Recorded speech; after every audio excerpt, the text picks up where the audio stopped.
तो मेरे प्यारे दोस्तों, मैं आप सभी को तहे दिल से नमस्कार करता हूँ और मैं ये उम्मीद करता हूँ कि आप लोग 2026 के 10th क्लास यानी बिहार बोर्ड मैट्रिक की परीक्षा के लिए तैयारी के लिए एक अच्छे सा अपना एक साथी अपने मित्र की तरह तलाश में हैं। तो आप लोग निश्चिंत रहिए, आपके मित्र, आपके भाई, आपके दोस्त के रूप में हम उपस्थित हैं। तो आपके जो परीक्षा होने वाले हैं उसके ही डिमांड के अनुसार हमने मतलब सोशल साइंस में हिस्ट्री का फर्स्ट चैप्टर यानी यूरोप में राष्ट्रवाद का वीडियो बनाया हूँ इस वीडियो में। तो आप लोग यूरोप में राष्ट्रवाद यानी फ्रांस में राष्ट्रवाद, तो फ्रांस में राष्ट्रवाद हुआ इस पहला चैप्टर में पढ़ना है आपको। तो फ्रांस में कितने क्रांति हुई और राष्ट्रवाद क्या है, 1789 ईस्वी क्रांति क्या है, ये सभी डाउट आपको क्लियर हो जाएंगे। तो पहले तो हम आपको बताना चाहेंगे कि पहले राष्ट्रवाद क्या है। तो राष्ट्रवाद जब किसी व्यक्ति में मतलब राष्ट्रवाद का सबसे बढ़िया उदाहरण महात्मा गांधी हैं, जो एक अच्छे राष्ट्रवादी हैं और ये राष्ट्रवादी का सबसे बड़ा उदाहरण भी है। जब किसी व्यक्ति में सांस्कृतिक, राजनीतिक और धार्मिक तीनों का मेल हो उसे ही हम राष्ट्रवाद कहते हैं। तीनों का मेल हो उसे हम राष्ट्रवाद कहते हैं। तो मैं यह आशा करता हूँ कि आपको राष्ट्रवाद समझ में आ गया होगा। तो हम चलते हैं फ्रांस में मुख्य क्रांति के बारे में चर्चा करते हैं। तो फ्रांस में टोटल 3 क्रांति हुई। पहला 1789 ईस्वी क्रांति, दूसरा 1830 की क्रांति और तीसरा 1848 की क्रांति। तो पहला क्रांति यानी 1789 ईस्वी क्रांति। 1789 ईस्वी क्रांति का मुख्य कारण लुई सोलहवां को हम कह सकते हैं, बिल्कुल कह सकते हैं। और इसका पूरा डिफिनेशन यह है कि 1789 ईस्वी क्रांति का मुख्य कारण वहाँ की राजनीतिक, आर्थिक और सामाजिक कारणों को माना जाता है। प्यारे बच्चों, 1789 ईस्वी क्रांति का मतलब हम ये कह सकते हैं कि फ्रांस में जो आर्थिक स्थिति है वो भी और राजनीतिक है वो भी और जो आर्थिक सामाजिक का है, जो सामाजिक व्यवस्था है वो सभी 1789 ईस्वी क्रांति का भाग हिस्सा है। और 1789 ईस्वी की क्रांति जब हो रही थी तो जो लुईस सोलामा जो है ये एक सबसे बड़ा मतलब इनका ही योगदान रहा, क्योंकि वे वहाँ के जनता का अति अति अधिक मात्रा में शोषण करते थे और उन पे बहुत ज़्यादा अत्याचार करते थे, जिसके वजह से देखिए अब ये बात याद रखिएगा, आप वो किसी पे उतना ही दबाव डालो कि वो सह ले। अगर आप किसी पे हद से ज़्यादा प्रेशर दोगे ना तो दो चीज़ होगा, या तो वो आपके प्रेशर को झेलते झेलते खुद कठोर हो जाएगा, नहीं तो आपके प्रेशर के कारण वो इस दुनिया में नहीं रहेगा। तो ये दोनों कारण में से कोई एक कारण तो होना ही होना है। इसीलिए कहा गया है कि सताओ भी उतनी जितनी की उसकी क्षमता हो। हद से ज़्यादा सताओगे तो बाबू खुद मारे जाओगे। तो इनके साथ वही हुआ। ये मतलब जो फ्रांस का जो जनता था उन पे इतना ज़्यादा अत्याचार किए, इतना ज़्यादा किए कि वो सब क्रांति पे उतर आए। और आप एक बात रखिएगा कि क्रांति युवा वर्ग के ही लोग करता है। तब क्रांति पे उतर आए तो हो गई इनकी खेल खत्म, मान के चलिए हो गया तब। क्योंकि जब क्रांति हुई तो वे वहाँ का राजा थे जो अत्याचार कर रहे थे, तो इनकी तो चिट्ठी पिट्ठी गुल हो गई। तो आपको हम ये भी आप उम्मीद करते हैं कि आपको ये मेरा अंदाज अगर अच्छा लगा होगा तो आपको 1789 ईस्वी क्रांति भी आ मतलब समझ में आ गया होगा। तो 1789 ईस्वी क्रांति वहाँ के राजनीतिक, आर्थिक और सामाजिक कारणों को माना जाता है। जिस समय यह क्रांति हुई उस समय वहाँ का राजा लुई सोलामा थे, जो एक घोर प्रतिक्रिया वाली व्यक्ति थे। अब देखिए इनका भी नरसंहार करने के लिए एक व्यक्ति का अवतार होता है, हम कह सकते हैं कि जन्म होता है लुई नेपोलियन बोनापार्ट का। नेपोलियन बोनापार्ट का जन्म होता है। तो नेपोलियन बोनापार्ट का जो जन्म है ये ट्रिक के माध्यम से आप याद रखिएगा और ये बहुत ही इम्पोर्टेंट है। आप लोग 15 अगस्त मनाते हो कि नहीं मनाते? इनसे देखिए गांधी जी का भी इनसे बहुत बढ़िया कनेक्शन है, जो आप याद रखिए। जैसे स्वतंत्र कौन कराए थे? गांधी जी कराए थे, भगत सिंह कराए थे। तो स्वतंत्र कराए तो देखिए 15 अगस्त को हम सब लोग झंडा फहराते हैं, तिरंगा को लहराते हैं अपने देश में। तो 15 अगस्त 1769 में नेपोलियन का जन्म हुआ और 2 अक्टूबर 1869 में गांधी जी का जन्म हुआ। तो आप इन दोनों को मतलब याद रखिएगा कि हम भी इसी ट्रिक से इसको याद रखे हैं। तो 15 अगस्त 1769 में नेपोलियन बोनापार्ट का जन्म हुआ और इनका मृत्यु कब हुआ तो ये हम आपको बताएंगे, और अभी बता भी देते हैं। इनका मृत्यु 1821 में 52 वर्ष की हुआ।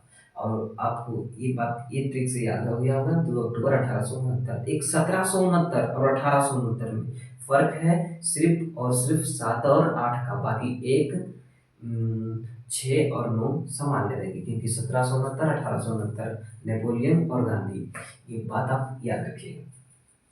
तो नेपोलियन का जन्म हुआ। नेपोलियन जिस समय क्रांति हो रही थी 1789 ईस्वी की, उस समय वह विश्व के, सिर्फ फ्रांस के नहीं, पूरे विश्व के महान सेनापति, जिसे बोलता है ना सेनापति, या फिल्म देखे होंगे या राजा महाराजा की कोई वीडियो वगैरह तो आप जरूर ही देखे होंगे।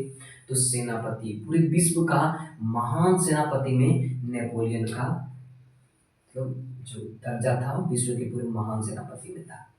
तो 1789 ईस्वी में ही नेपोलियन, क्योंकि इनका जन्म 1869 ईस्वी में हुआ, तो 1789 ईस्वी में ये राजनीतिक में प्रवेश किए और इनको सफलता भी मिला। 18 मई 1804 ईस्वी में ये फ्रांस का क्या बोलते हैं सम्राट यानी राजा भी बन गए।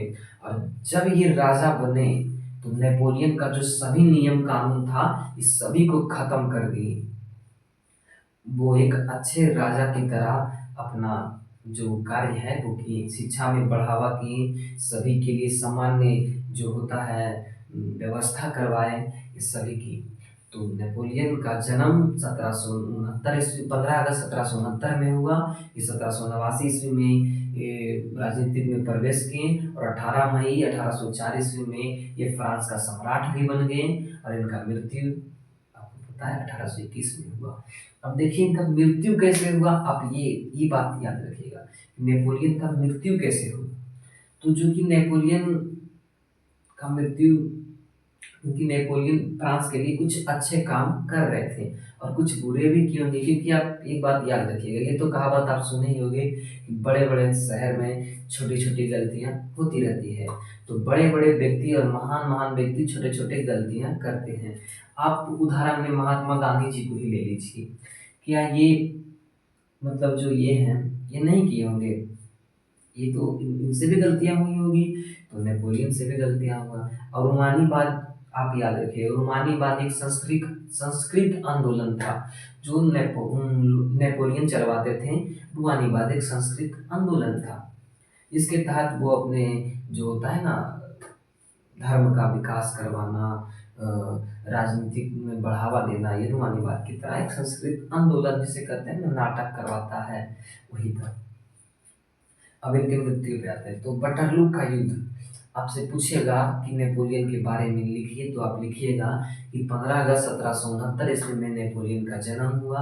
1789 ईस्वी में ये विश्व के महान सेनापति थे और 1789 ईस्वी में ये राजनीतिक में फ्रांस में राजनीतिक में प्रवेश किए और 18 मई 1804 ईस्वी में ये फ्रांस का सम्राट भी बन गए। और बटरलू का युद्ध ये बहुत इंपॉर्टेंट है, 2 नंबर, यानी सब लघु उत्तर ये नहीं फिक्स कीजिए, फिक्स नहीं हम कह सकते हैं लेकिन इम्पोर्टेंट कह सकते हैं, वीवीआई मोस्ट वीवीआई से कह सकते हैं।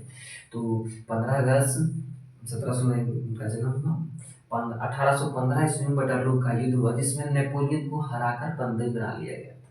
जाहिर सी बात है कि अगर 5 लोग मिलकर किसी एक लोग पे प्रहार करेंगे, यानी उस पर अटैक करेंगे, उस पर हमला करेंगे, तो वो व्यक्ति हारेगा ही हारेगा या पिटाएगा ही पिटाएगा। अगर 5 लोग, ये 5 लोग हैं और ये एक लोग है, ये पांचों इस पर झपटेगा तो देख रहे हैं कैसे कैसे झपट रहा है, एकदम ऐसे पकड़ लेगा। लेकिन अगर ये भी 5 रहेगा तो ऐसे हो जाएगा, युद्ध हो गया युद्ध। लेकिन अगर ये अकेला है और ये 5 हैं तो इसको ऐसे ही उखाड़ के फेंक दीजिएगा। तो उसी तरह नेपोलियन जो थे फ्रांस का सम्राट थे, लेकिन इनकी अच्छे काम को देखते हुए मेटरनिक जो ऑस्ट्रेलिया का चांसलर थे, इनका कहना था कि किसी भी देश या राज्य पे शासन करो पर जनता की भलाई मत करो। इनका कहना था कि किसी भी देश या राज्य पे शासन करो, कोई भी करो, कोई दिक्कत नहीं हमको, लेकिन जनता की भलाई मत करो। पता नहीं इनको जनता से क्या दिक्कत हो रही है। भलाई, अगर आप राजा हो तो जनता की भलाई करोगे, प्रजा का भलाई करना ही होगा। ऐसे में हमारे भारत का राजा माने जाते हैं नरेंद्र मोदी, पीएम नरेंद्र मोदी, दामोदर दास नरेंद्र मोदी। तो वो जनता की भलाई नहीं करेंगे तो क्या वोट देंगे आप लोग? आपके मम्मी पापा वोट देंगे? नहीं देंगे, बिल्कुल नहीं देंगे।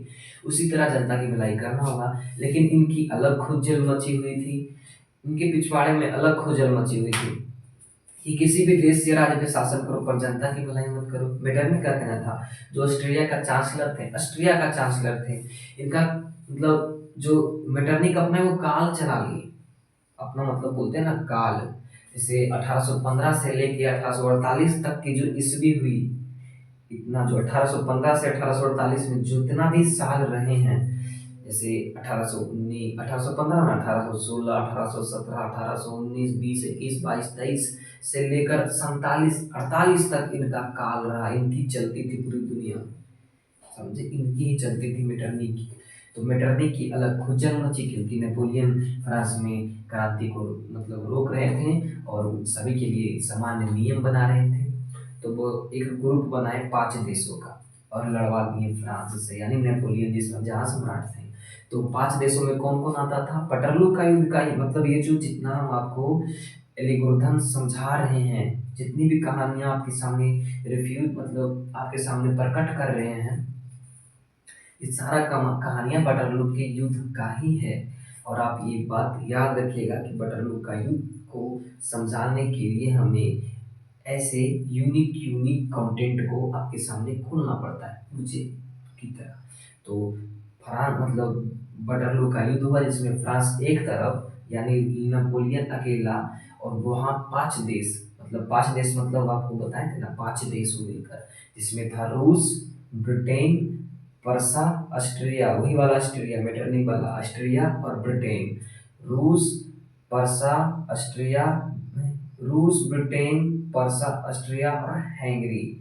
फिर से आप याद रखिएगा, रूस, ब्रिटेन, पर्सा, ऑस्ट्रिया और हंगरी। ये पांचों देश कल फ्रांस, सिंपल फ्रांस, और रूस, ब्रिटेन, पर्सा, ऑस्ट्रिया, हंगरी, ये फ्रांस यानी नेपोलियन। और ये सभी इन पे अटैक किए, नेपोलियन को हराकर मतलब इन्हें गिरफ्तार कर लिया गया था, बंदी बनाकर सेंट हेलेना नामक टापू पे ले गया था, जिसमें 52 वर्ष की उम्र में बेचारा सुन से मान के चलो 52 वर्ष की उम्र का बुढ़ा को भी पूछ लो तो बुढ़ा मानने को तैयार नहीं।